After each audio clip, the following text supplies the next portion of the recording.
just read a statistic that says over 5 million Americans are living abroad.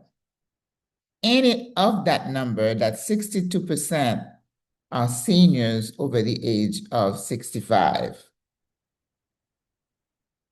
Why are seniors moving abroad? I think I addressed that in a previous video, but today we want to focus on why they are moving abroad despite being deathly afraid. It's a scary proposition for an older person. Let's talk about it. Hey, if it's your first time seeing me today, my name is Maggie Lazar. I am a retired nurse practitioner, and I have been happily retired in the country of Panama since January 2023. In a few days, it will be my third anniversary. I would have been here 3 years, and I am excited, delighted.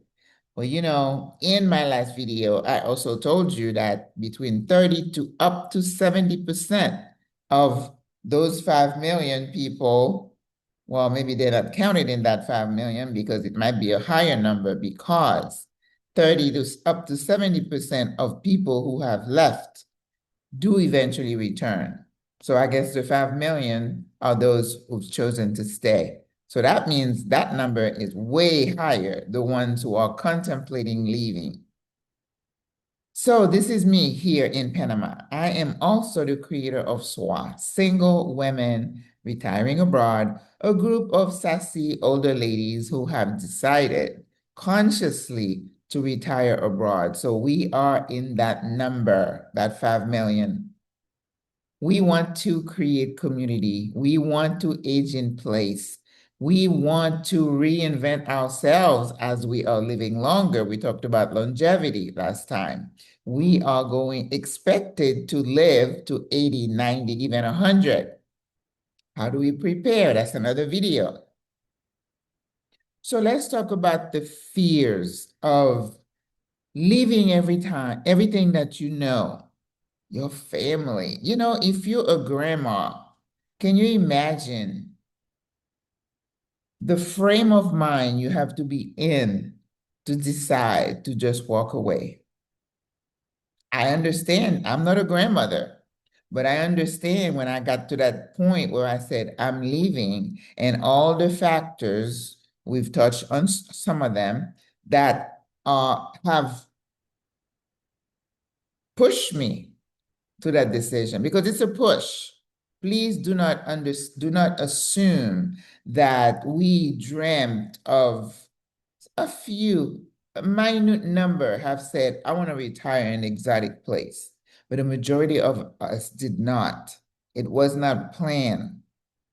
So I also read that there's a Gallup poll that was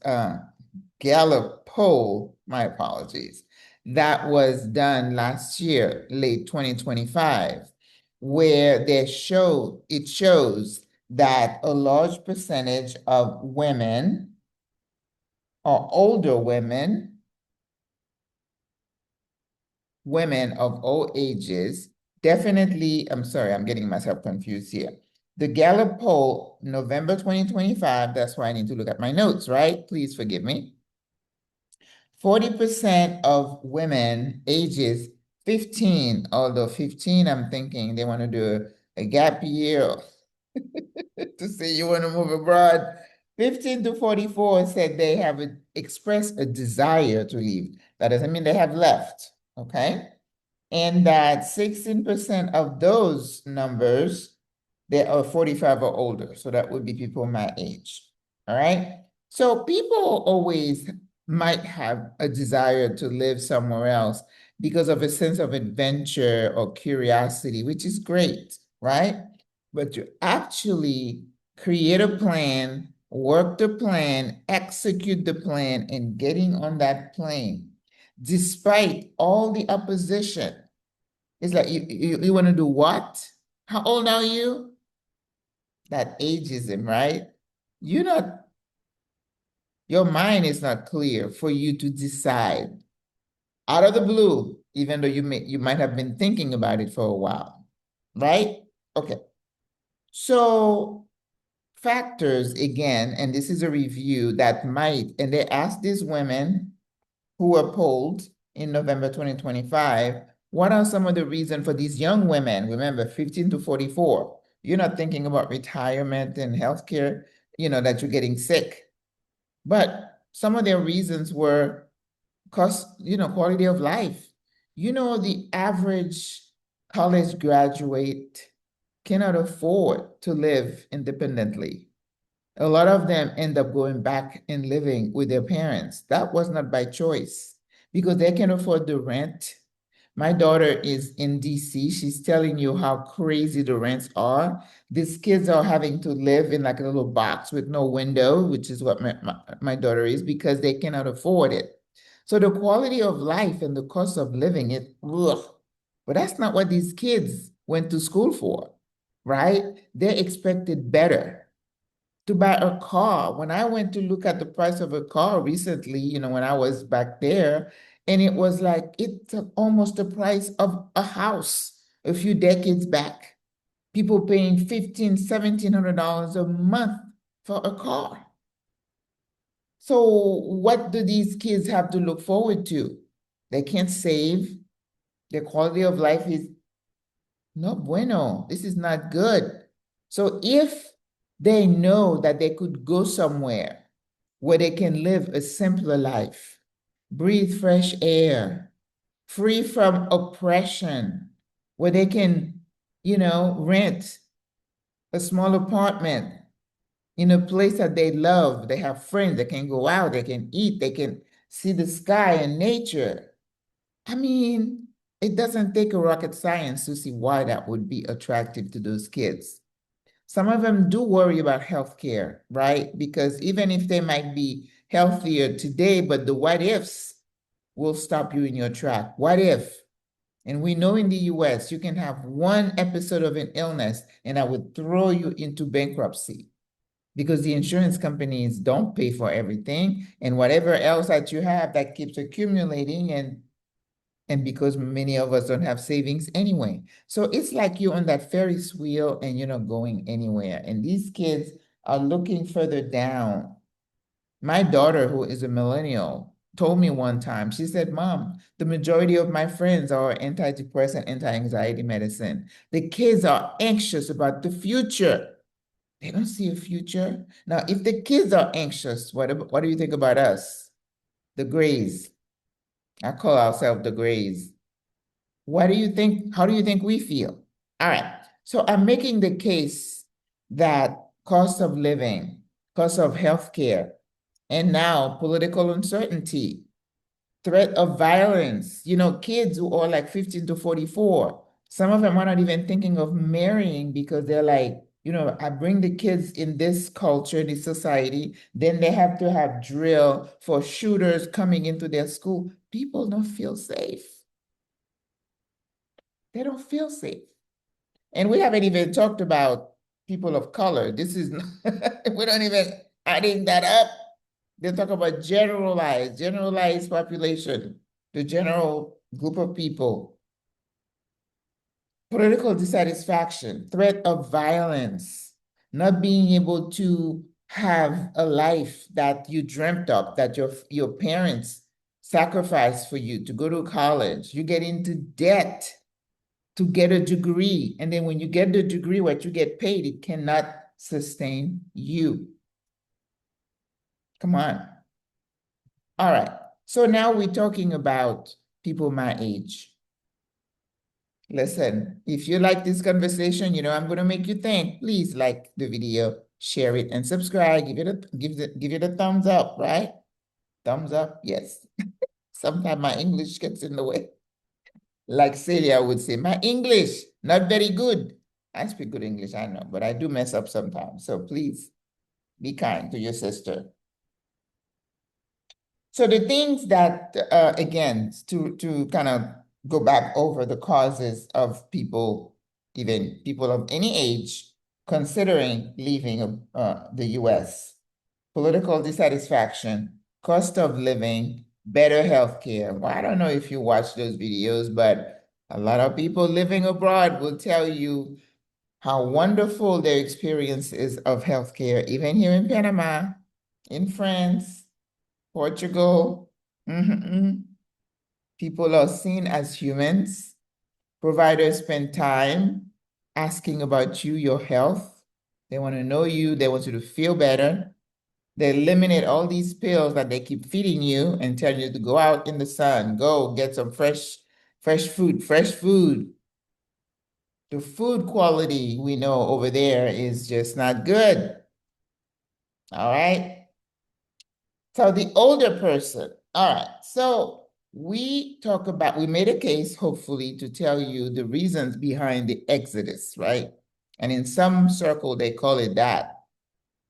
But now, more recently, I can tell you where I am that we're seeing a lot more faces here, newer faces. They come from different places, not just the US.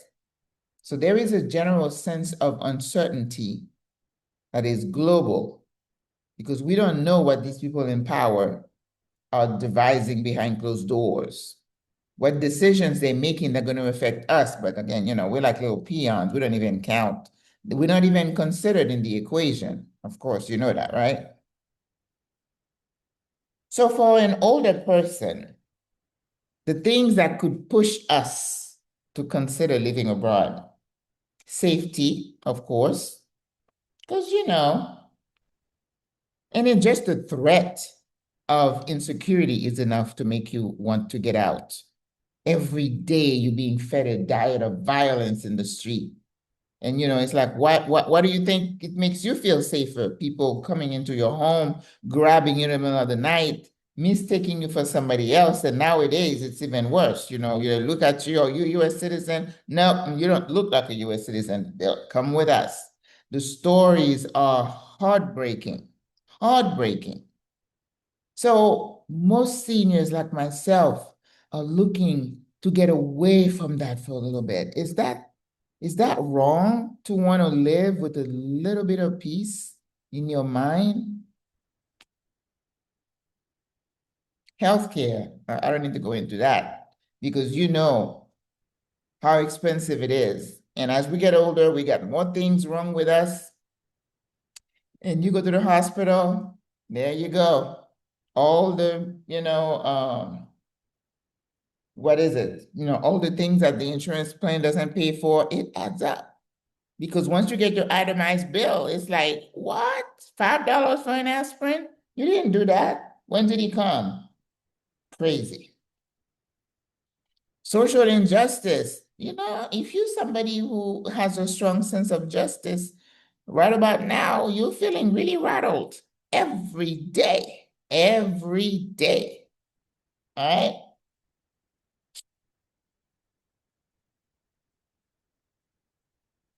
Language. So not over there, but wherever you're considering going, language is going to be a concern. All right. So these things I just talked about, this is the beginning of what I want to talk about as fears. So all the stuff we said before, healthcare, cost of living, political uncertainty could be the things that drive you to consider taking your older self out of the place that you've known, where you've raised your family, where you've created, nurtured friendships, your church, all your services, the familiar. So you're so rattled, so insecure, so afraid that you're willing to consider another place. All right? So those fears, those factors that cause so much dissatisfaction are causing you, pushing you to consider, explore other places. So now you've watched lots of videos, you've, watched me and other creators. And I guess maybe some people like myself, we're responsible for making the alternative look a little bit more attractive because we're like, oh, look at us. We're feeling so good. We're looking so good. Panama is beautiful. Portugal, so much culture, the food, everything's great. Oh, Mexico, the food, it is stunning. It's peaceful. Yeah, we are responsible. But what else do we do? We can't lie to you. We can't tell you that we're still stressed out because we're not. So you've decided. I know it's not a popular choice, but I'm going. And you like 75, 76. And your kids are doing a double take. What? And someone said yesterday, they never believe I would leave. Some people don't believe because they're like, oh, she doesn't have what it takes. She doesn't have the guts to just go out there and start over at 76. And you're like, watch me.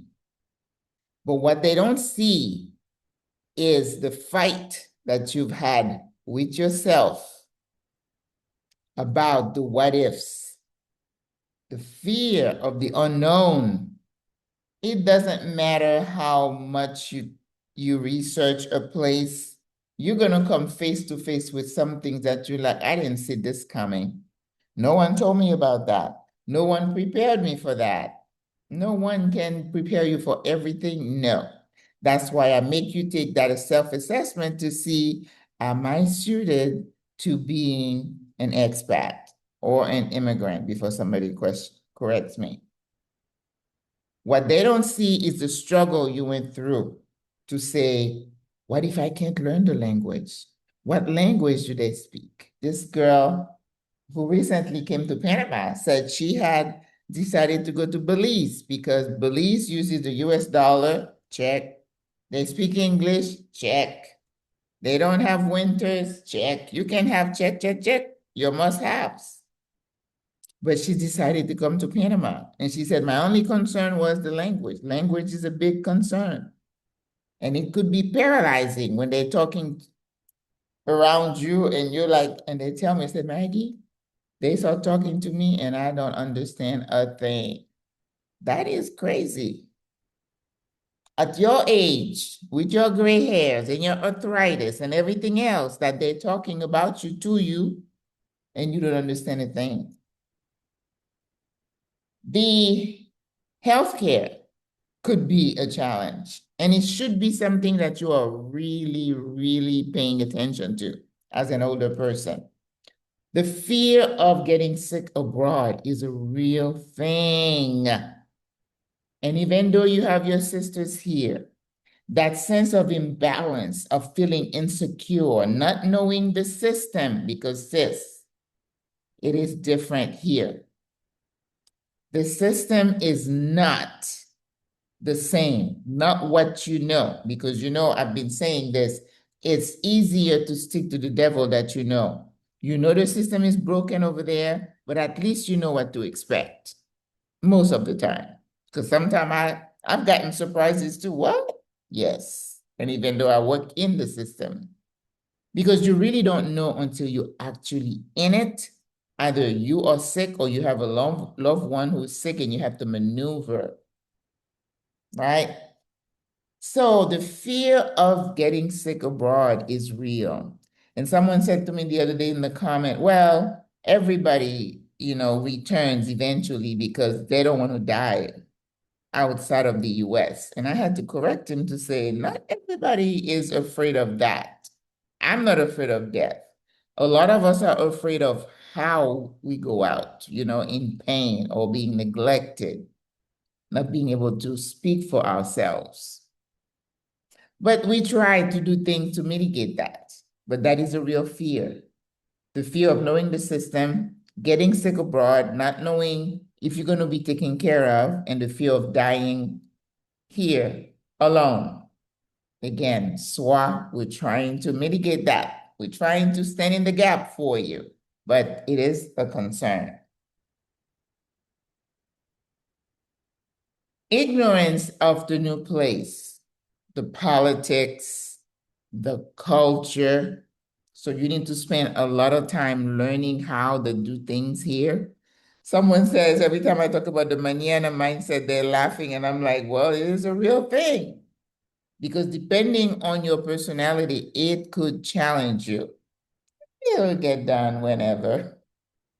Your emergency got nothing to do with me.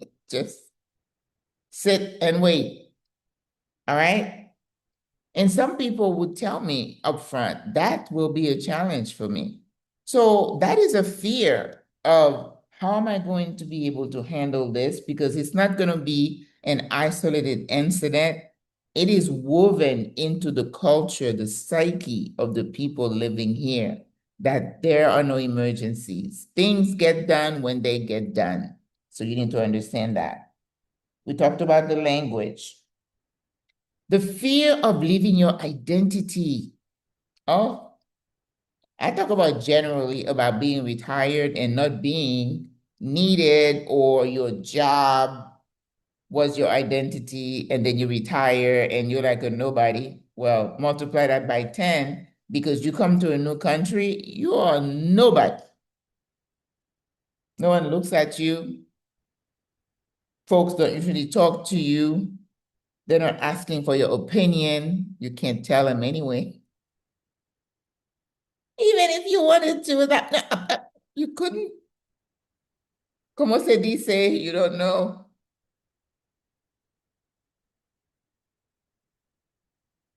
Their mentality, their religious beliefs, how they seem to be celebrating all the time, it might get on some people's nerves because you're so wired to produce, produce, produce that some people are not comfortable watching happy people around them. Some people like that. They respect you. They see you trying to work, work, work. And here they're like, we work here and we go home at this time. No, it's the weekend. We're going to the beach. Oh, you mean you're going back to the office? No, we're going to the beach. And we're going to have cerveza, chicken with the family, música, and enjoy life. Are you going to be able to handle that? That is a fear. It should be the unknown, how people move around in this culture, wherever you're considering going. That should be a concern for you. The cultural norms. We talked about the fear of dying outside of the US. This is a real fear. The fear of just day-to-day management. How are you going to manage? And it's a good thing that at least around here, we have lots of people to help you. And I think most countries you will. The fear of being scammed because you are an older person. That one is a real one. You don't know what you don't know. Oh, this costs this much. Oh, okay. And some people are not good at taking advice from others. I have met several of those folks. They ask you a question, you give them the answer, and then they say, why do you say that? You just don't want me to enjoy this and this and that. And I'm like, okay. Some people are not good at taking advice. So self-assessment, know thyself, look at yourself. But you know what we're talking about today is not getting you to that decision. You've already made the decision. We're just talking about you deciding to make the move despite all these concerns, despite fearing that you won't be able to speak the language. Insist, there are some people who've been here for years and still don't speak the language. That is one reason some people return back home. Remember that 30 to 70% who return home within 2 years, we talked about that in the last video. Are you gonna be one of those? And I did another video about that. Don't become a statistic, because don't let that be one of the reasons that you return. All right? Concern about safety. Most of us who move abroad, that's not a major concern for us because we're running from that over there, right? But keep in mind that no place is 100% safe. There's still crime. I was victimized. Other people were victimized. So don't come here with stars in your eye, okay? Healthcare, generally better outside of the US, but there are challenges. That fear of what's available should be paramount in your mind as an older person. A younger person, they have a much easier time. You're over 65 in Panama and you're looking to get insurance, it's complicated. So you have to do your homework. Don't come here with stars in your eye and then say, oh, I didn't know that. No one told me that. Well, you should have found out. You should have asked. And I made several videos about that. And there are other people who are making videos about that. The fear of getting sick. Life be lifing. That's one of my favorite quotes. Things happen. People get sick. People fall. People get strokes, heart attacks. Knee replacement, hip replacement. That's what you get for living past 70, 80. Joint replacement is good business, big business. Shoulder here, shoulder there. People do bilateral knee replacements at the same time. And a hip, if you're a woman, try not to let that hip go out. Don't fall. And then the fear of dying abroad. You know, we try to help the sisters get prepared, your cremation plan in place, be hooked up with the right people to know what to do with your body. Who's going to go into the bank to get your little whatever coins you have left? Get your affairs in order. Whatever you would have done over there, you need to do here. But your fear could be, well, I don't know how the process works. Then ask, and it shall be told to you.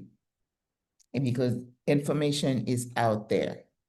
All right. I'm going to do another video about people who are like socially awkward or terribly introverted. It makes it very difficult for them to access information, to be around people. You're going to struggle.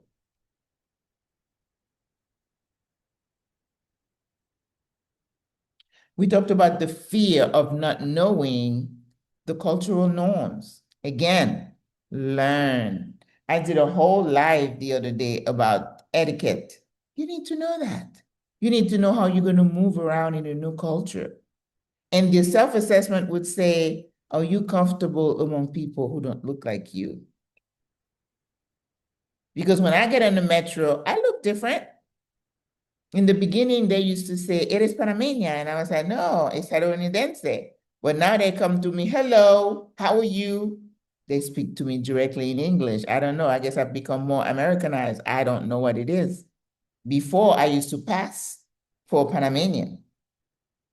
So are you going to be okay with that? You are in a strange land. And listen, this girl who's Panamanian did a video the other day. I appreciated that video. She said, what expats don't get with Panama or about Panama.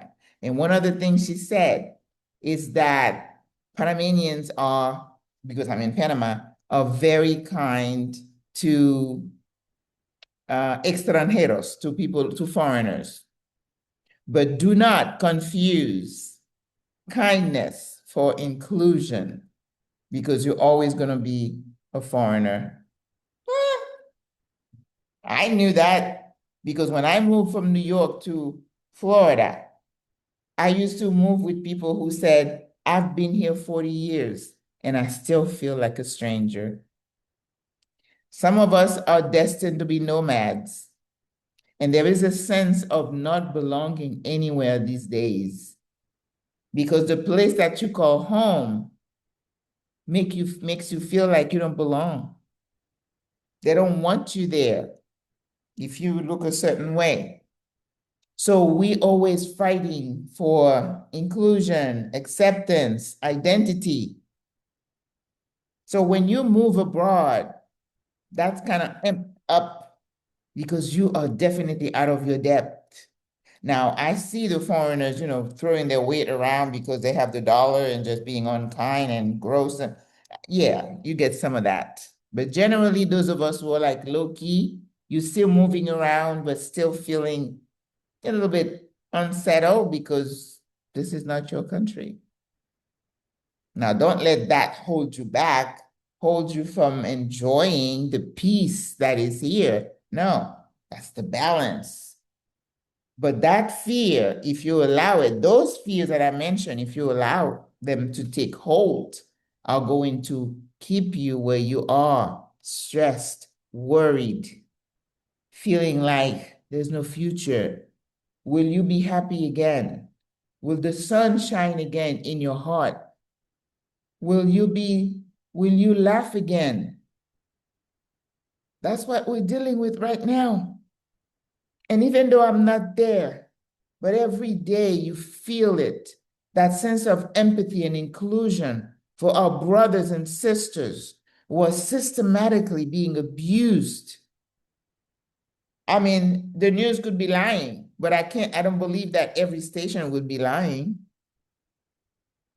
But it's up to you to manage that.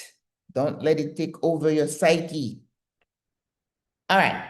So what I wanted to talk about today was people like us, older, some of us with multiple medical conditions, some of us with family that we're leaving behind, some of us with no family, no connection, alone. I've met a few sisters like that, no children.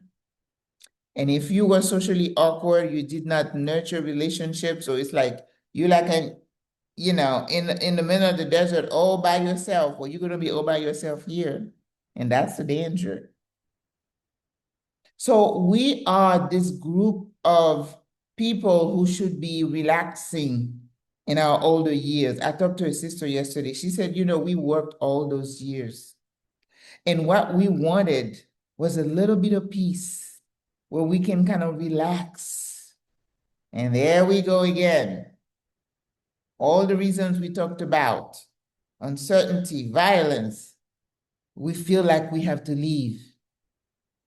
I want you to know, people who are not in our age group, that it takes a lot of courage to come to that decision. That's not something I thought I would ever do. And if you were to interview a bunch of us, we will tell you that never crossed our mind. The circumstances are forcing us to make those decisions and walk into the unknown, that we don't know what's waiting for us.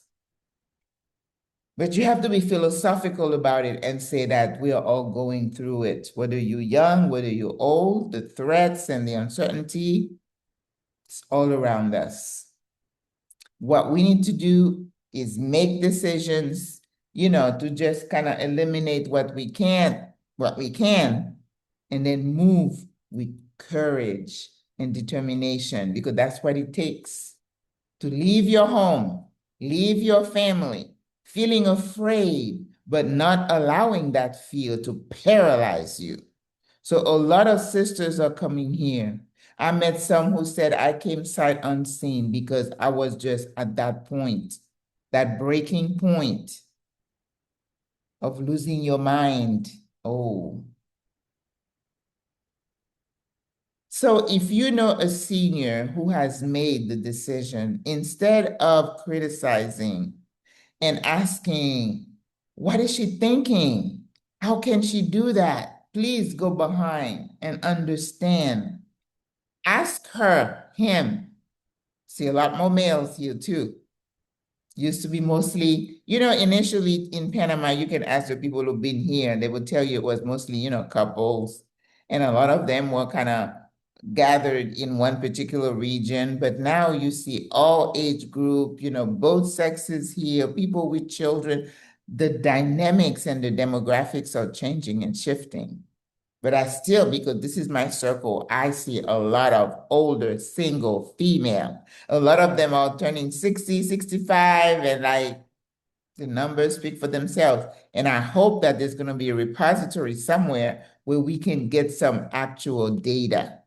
I can see them, but I don't know how many are here total. So this is what I wanted to share with you, to tell you that it's not easy to come to that decision, that when you see a senior who's made the decision, applaud her, support her, encourage her if you can, because you may be next in line to say, you know what, I thought I could stay, but I can't. Let's support each other in these decisions because they are not easy. They are life-changing. And they're going to change you. They're going to stretch you. Embrace the challenges. Hook up to your community. Create sisterhood. Stay within the sisterhood and ask questions. Some of you are better at this than others.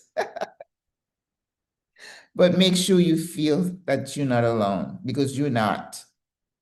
And with the demographics and the way the trends are going, we're going to be living for a few more years. So we need to really think carefully about how we're going to live the rest of our lives, the rest of our days. All right. This video has gone a lot longer than I intended, but fear can be paralyzing. Do not allow fear to keep you from enjoying the next 20, 30 years that you have. I met sisters who've been here 16, 17, 18 years. That's amazing. We want to be like you when we grow up. So let's move in faith. Let's move with courage, knowing, seeing that it can be done. We are doing it. We want to inspire you to do it. And if you can't stay, it's okay to move. It's okay. You don't need permission from anybody. You can do it. We did it. You can do it. All right. So I'll see you in the next video. God bless you. God loves you. You know I love you. Au revoir. À la prochaine. Bye.